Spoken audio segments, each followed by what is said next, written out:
Hello, everyone.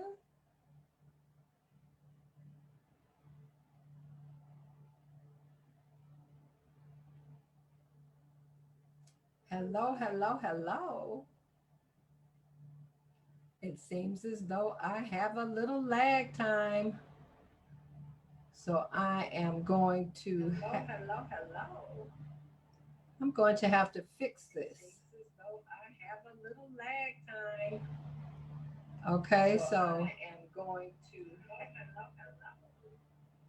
I'm going to have to fix this. I have a little lag time. Okay, so I'm going to have to fix this. Okay, so I'm going to have to fix this. Okay, so I'm going to have to fix this.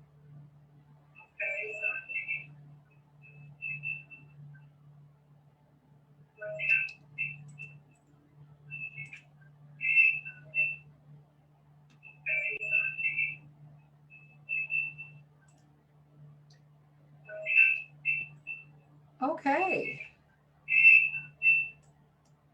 it seems as though I am having problems, everyone. So I am going to sign off. Okay. And sign back on again. It seems as though I am having problems. Hi, Pat. So I am going to sign off and sign back on again. I am having problems. Hi, Pat. So I am going to sign off and sign back on again. Let me see what I can do.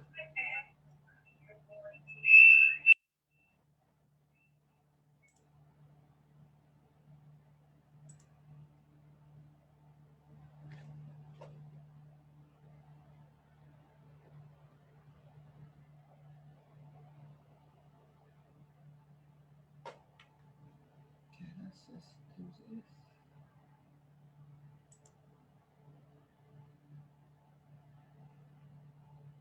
Oh, well then where is it?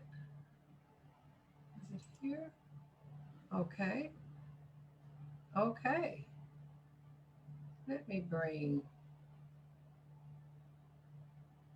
Katie in so I can see what's going on, you guys. Let's see.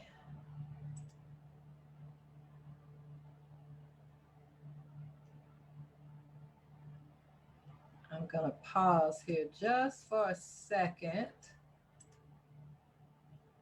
Let me see what is going on.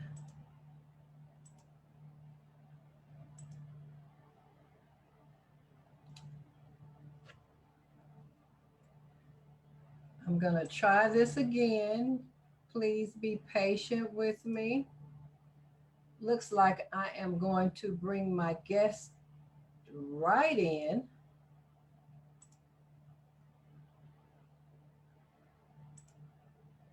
Um, I had her waiting in the wings. So I am, okay, there she is. Let's see, let's see, let's see what happens. Let's see if we can continue. I have a guest tonight. Her name is Katie Moore. And since I was having technical difficulties, I'm going to go ahead and start. Thank you for those of you who I saw on the line earlier. I want to thank all of Katie's friends that I saw that were joining us earlier and that asked to be a friend. So I want to say thank you to all of Katie's friends for their support of Katie. Uh, I want to say thank you to all of the supporters who watch this. I'm going to call it a show. Who watch this show every Thursday. So without further ado, I'm Stacy Wooten. I am the CEO of Messenger 7. And every Thursday, I have a talk. You know, you guys remember when I was calling it Thoughtful Thursday? And it's still, we're having thoughtful conversations, but it's also about relationships. And I just want to let it be known that relationships are worth the work. Now, tonight I have a special guest, and I want to thank Marcel Jules for making the flyer for me. You guys, wasn't that a wonderful flyer? Um, I appreciate him so much. He supports me in everything that I do. So I want to give him a shout out. Let's see.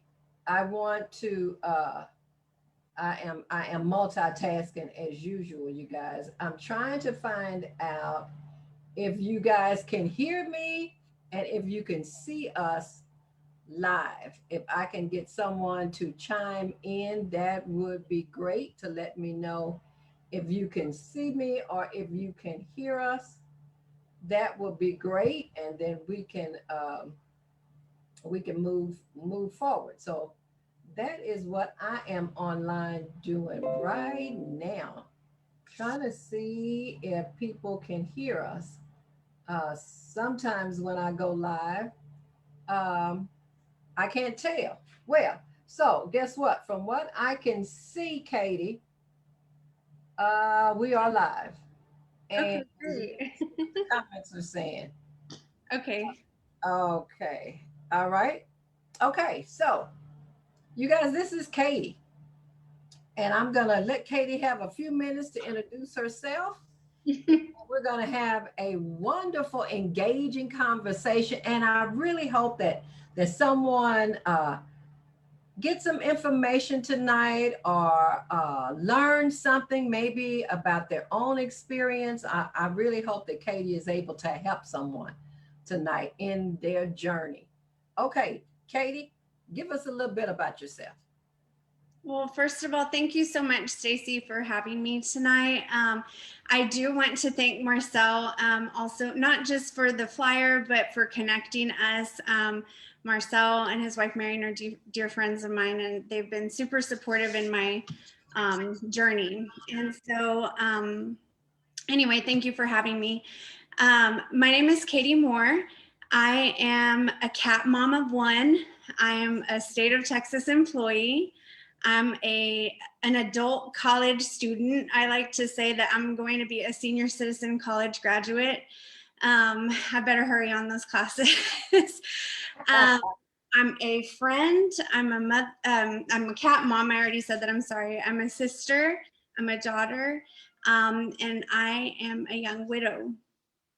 And so I am going to share a little bit about my journey through widowhood and also what my journey has been like so far in taking the next steps and moving forward in life as a woman. Okay, so we're going to slow down just a minute because, you Okay. guys, this is Katie's first time. Yes, this is my first time, so bear with me. This is I'm a her little first time, nervous. and she's a little nervous. So we are going to give her some love. Okay, everyone is saying yes, they can hear us. Valerie De Leon. Yes, that's my sister. Okay, okay. So Valerie is on. She says she can hear you. Let's see, and Pat Reed are watching, and Pat Reed. they can hear us. So thank you, ladies, for that. We appreciate you. Thank Okay, you, Pat, so for coming. I used to work with Miss Pat at the airport office, HHSC. you did okay. So Pat, did you hear that kudos? So thank you so much for supporting Katie this evening. Now, what I want to slow down and have her say again is the topic is dating by default. Okay. And Yes, so what you heard her say was she was a widow. Now, what I want you to notice is how young she is. Okay. Notice how young she is. And what do I always say? Tomorrow is not promised. Okay. So I'm sure that was not her plan to be a young widow. And so I really wanted her to come online tonight with me and share what it's like being a young person who has been married, I'm sure to a great guy, and then have to now be back in the dating scene. Okay, so that's why the topic is called dating by default. Okay, so hi Cheryl. Okay, we talking about friends and relatives. That would be my cousin. Hey Cheryl, thanks so much for supporting us tonight. As Katie comes online for the first time and shares her experience with being a young widow and now dating. So, what I want to ask you is how can I ask you what's your age range? I won't be specific. I'll say what's your age range? Oh, I'm fine with it. It's my last year of my 30s, so I'm going to hold on to it for as long as Okay. I can. I'm Oh, 39. I remember when I was 30. Oh, those were such great years. Okay, so my next question is how many years were you married, Kate? My husband John and I were married for a year and a half before he passed away. We had a longer dating relationship. I think we were probably dating maybe like 7 years or something like that. But we made the decision and commitment, and we were married for a year and a half. Okay, a year and a half. So you guys are going to see me darting off because I have the questions are popping up on my phone, and I am also looking over at Katie so I can read her body language as I ask her these questions. Because if you guys can imagine, this is raw material that she's giving us this evening. And again, I hope that someone is able to benefit from this conversation. Yeah, So she's in her late 30s. Her and her husband was just married a little over year and a half. a year and a half, and then he passed away. Yes. Um, and again, when I say tomorrow isn't promised, sometimes we really think that we have so much time to do certain things. We have so much time to say, I'm sorry. We have so much time to say, I love you. Yeah. And we really need to take advantage of today. Okay, of today, because tomorrow isn't promised. And so what I want to know, Katie, is okay, so now how long did you mourn for your spouse? Or are you still mourning?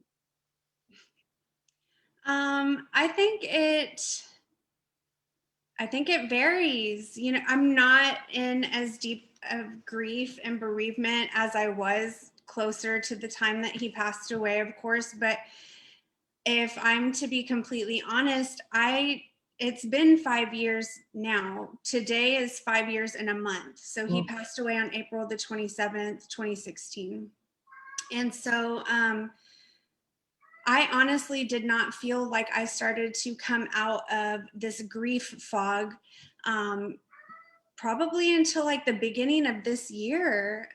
It probably would not have lasted through 2020, but with COVID and everything, that was just a really heavy time for the entire world. And then we moved to telework full time. So then I feel like maybe that kind of stretched out whatever I was feeling mentally and emotionally, because I was here by myself So and didn't then, have interaction with coworkers and things in person. so what? When did you decide it's time? I think it's time for me to step my foot out there again and see what the dating world now is all about. Because if you dated him for 7 years and then you were married for a year and a half, Yeah. that's almost, I'm gonna round it off to 10. 10 years have passed. Yes, So it was. now the dating scene is probably a little different. So again, how long was it before you said, okay, I'm gonna get back out there and date again? I went on my very first date, maybe a couple of years afterwards, just because I wanted to try to put myself out there. And it did not take me very long within that first date to recognized that I wasn't ready yet. Mm. And so then I just, um, you know, got off of whatever dating app I was on and just decided to focus on myself or my grief or whatever. And it wasn't really until the end of 2020 and the beginning of this year that I was more actively trying to put myself out there, because I knew, and I know that I've heard this from different people, like there's no timetable like for moving on and things like that. Mhm. And I completely agree with that. However, I knew that I was coming into year 5 of John not being here. And then I'm also trying to trust God and his timing and all of that, but I'm also trying to be realistic with myself and say, like, I'm turning 39 this year. John hasn't been here for 5 years. What am I hoping for my future to look like? And what can I do myself as far as just being courageous enough, being brave enough and confident enough to just take the step and just try and see what that led to or what it will lead to. Because otherwise I always tell people that my prayer is that Jesus would bring him to the door. I'm like, bring him to the door, Jesus, because I cannot go through all this ups and downs. We'll talk about how that is in the dating world of 2021 in a little bit, but I'm frankly not ordering enough stuff to be delivered for Jesus to bring that man to the door. So I have to step out of the door and just kind of put myself out there and see what happens and who I meet. So then what did your family say when you, or did you tell your family, okay, I'm going on my first date now? Or was it an announcement, or did you just tip out there? Valerie Velion, do you want to speak on this? My sister. Oh, okay. Just kidding. She's throwing you a lifeline right now. Okay. No, I absolutely shared that. And I absolutely shared that with my sister. And I have a couple of close friends who are like sisters to me, who I share that with as well. And they've always been super encouraging and sometimes give me little gentle pushes and love to encourage me, because I think it's very easy to get stuck where you're at. And they don't want me to be stuck. And Mhm. I don't want to be stuck. And I know that John wouldn't want me to be stuck either. And so you went out on this first date earlier.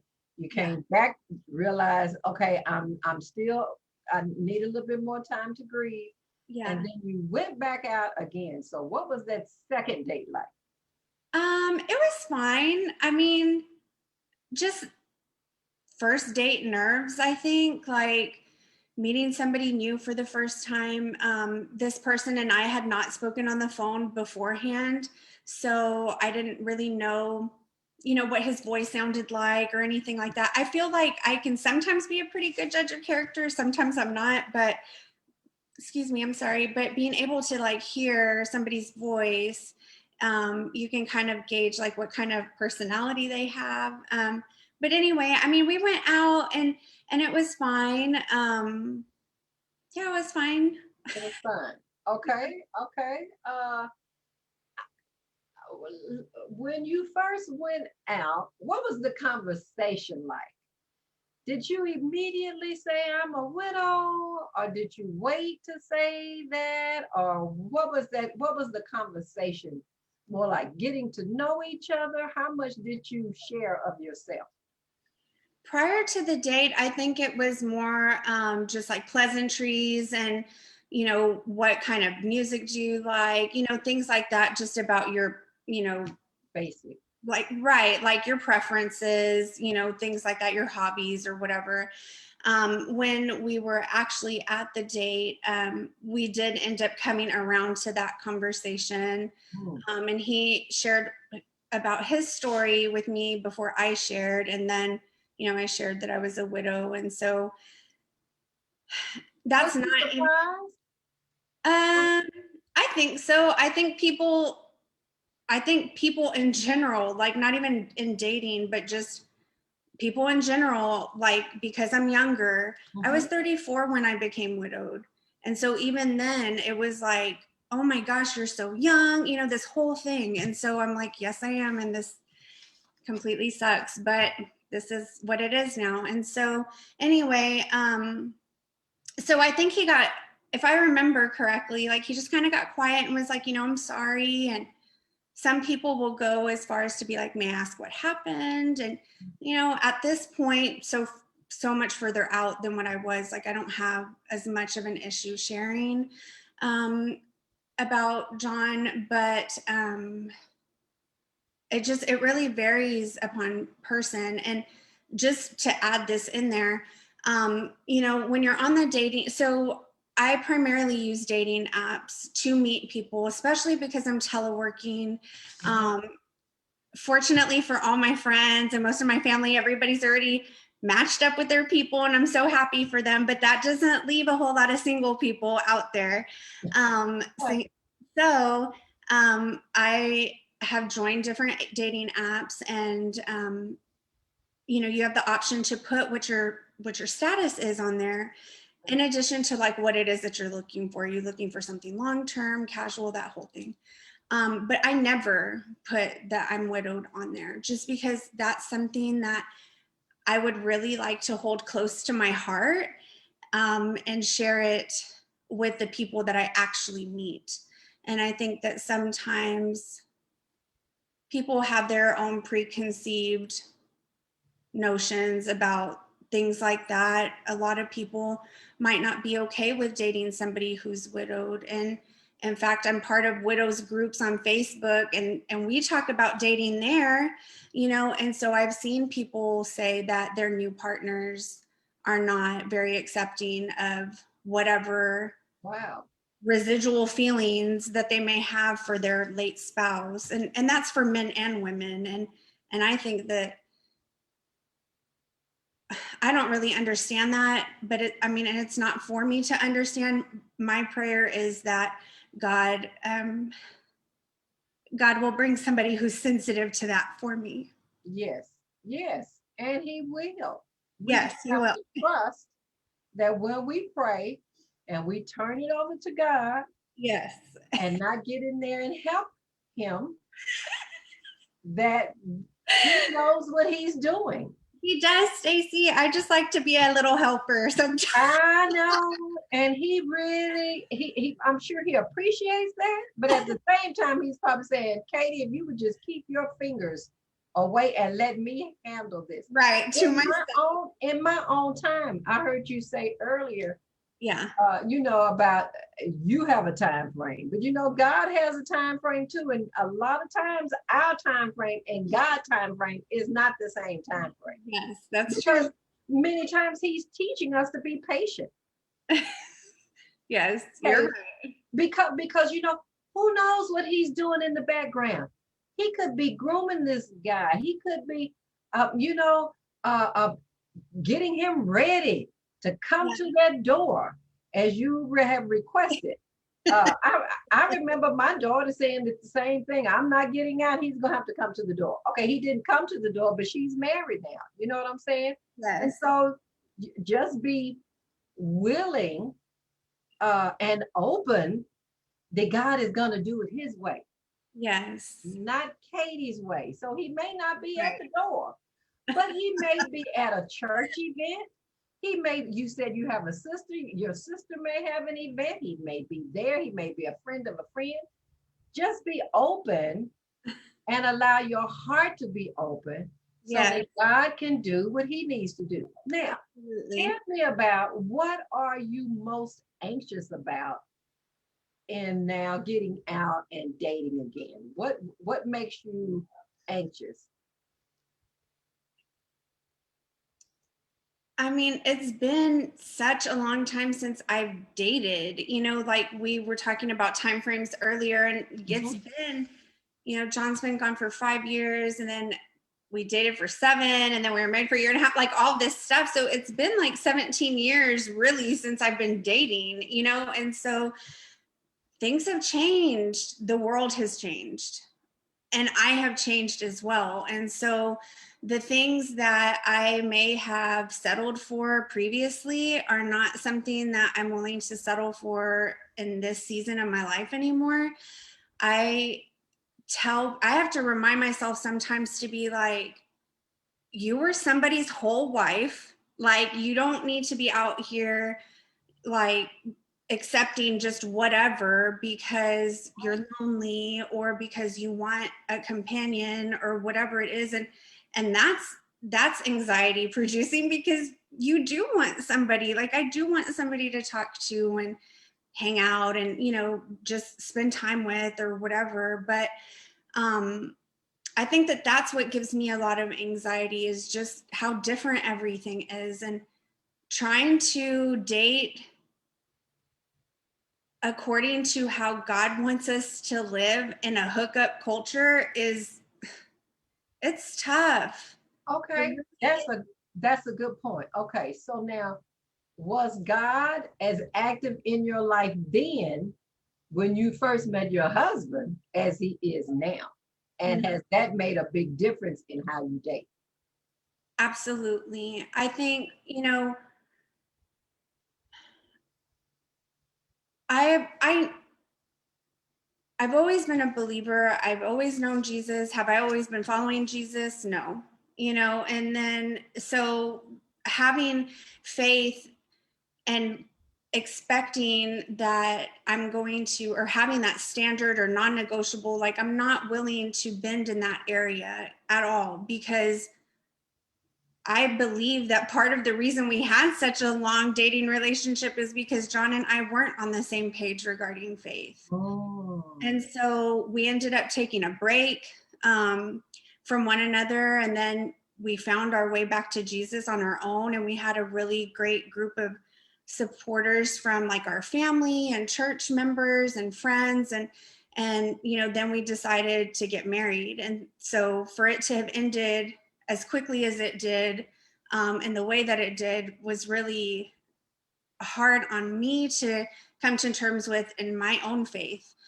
But I've recognized that only by the grace of God and God surrounding me with people who like have supported me, who, sorry, who have don't prayed for me. don't don't be sorry, because look, again, I appreciate you Yes. opening yourself up. There is someone out there. Let's see, we have quite a few viewers, and I'm Hi, going to say hello viewers. to them. I'm going to say hi to Stacey's page.